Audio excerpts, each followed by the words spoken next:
कमी पैशात अगर फिरायचं असेल पोट्ट्यांनो तर चला माझ्यासोबत. आज आपण चाललेलो आहोत जळगाव इथे. जळगावमधल्या सुपपळशी महाराजांच्या मंदिरावर. मग काय अकोल्यापासून फक्त 96 किलोमीटरच्या अंतरावर आहे रे बा हे. मस्त आपले लालपरीचं तिकीट काढायचं 150 रुपयाचं चाललं जायचं. पण कसं मी म्हटलं आज आपण काढू आपली कार आणि हू फरार. सुपपळशीच्या सुप महाराजांच्या मंदिराची विशेषता म्हणजे तुम्ही इथं काही मन्नत विष घेऊन जा मित्रांनो, आणि फक्त गुढी पहा की तुमचं ते मन्नत ती पोरगी तुम्हाला भेटते की नाही, सरकारी नोकरी लागते की नाही, हे तुमची इथं गुढी पाहून माहीत पडते.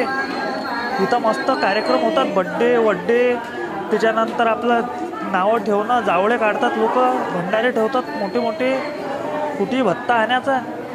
हे महाराजांचं मंदिर आहे, पाहून घ्या तुम्ही.